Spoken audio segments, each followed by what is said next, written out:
Welcome back, deep divers. Today we're taking a plunge into the world of ancient prophecy, and let me tell you, things are about to get intense. Yeah, we're cracking open the book of Jeremiah, specifically chapter 43. And this is where things get really interesting, right? We're dealing with the aftermath, the fallout, the what happens next after the destruction of Jerusalem. It's a pretty bleak picture. It is. You have these remaining Judeans, they're desperate, they're scared, and they're making a run for it to Egypt. Yeah, fleeing for their lives. But here's the kicker, right? They're doing it against the direct advice of, well, a prophet. Jeremiah is practically begging them to stay put, but they won't listen. Exactly, and that's what makes this chapter so fascinating, so tragic. It's a story about the consequences of ignoring divine guidance, about the dangers of leaning on your own understanding when, well, maybe you shouldn't. So let's break it down, shall we?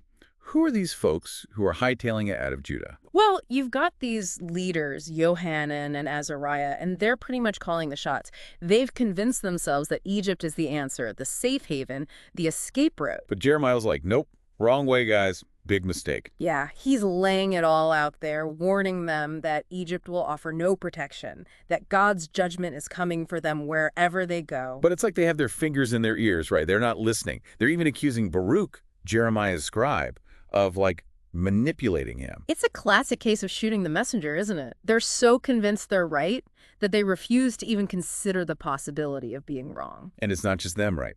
They're dragging everyone along for this very misguided ride. Men, women, children, even the king's daughters, the whole tragic exodus. Right, it's a desperate attempt to cling to survival, to find some semblance of safety in a world that's turned upside down. And where are they headed?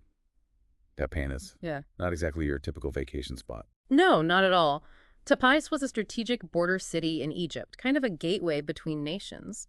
So by going there, they're not just seeking refuge, they're symbolically cutting themselves off from their homeland, their heritage.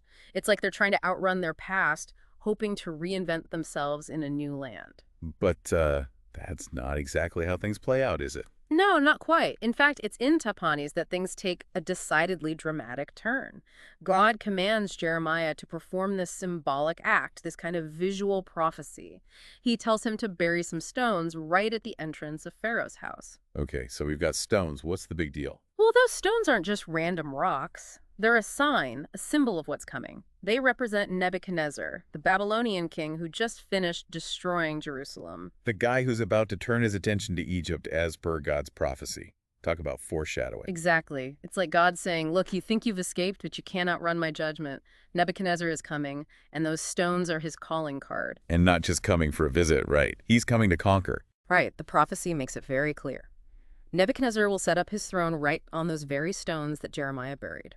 The very place they thought was safe, their supposed refuge, will become their prison. It's like a cruel cosmic joke. They flee one conqueror only to run straight into the arms of another. Yeah, and the prophecy doesn't sugarcoat anything. It talks about the fate of those destined for death, captivity, the sword.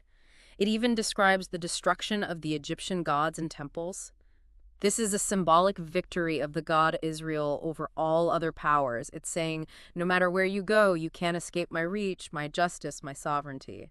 So all those folks who fled, all those families hoping for a fresh start, it's a pretty grim ending for them. It is, but it's also a powerful reminder that we can't outsmart God. We can't outrun his plans. We may think we're in control, but ultimately we're not. So what's the takeaway here for us sitting here, thousands of years later? Well, I think it's a question of foundations. If those stones represent the foundation of Nebuchadnezzar's conquest, what are we building our lives on? Are we building on shifting sand, on things that can't withstand the storms of life? Or are we building on something solid, something that can anchor us when the winds blow? You know what really struck me? It's the power of those stones, that symbolism. It's not just an ancient thing, right? We see it all the time today in protests, in art, in advertising, in logos. I mean, everywhere. Absolutely. Symbols have this incredible power to communicate deep meaning without words. They can evoke emotions, inspire action, even change the course of history. Just think about all the symbols that have shaped our world. So, yeah, those stones really got me thinking, what symbols are we creating? What messages are we sending with our lives? It's a question worth pondering for sure. It is, and maybe it's a call to be more intentional about the foundations we're building, the things we're choosing to stand upon.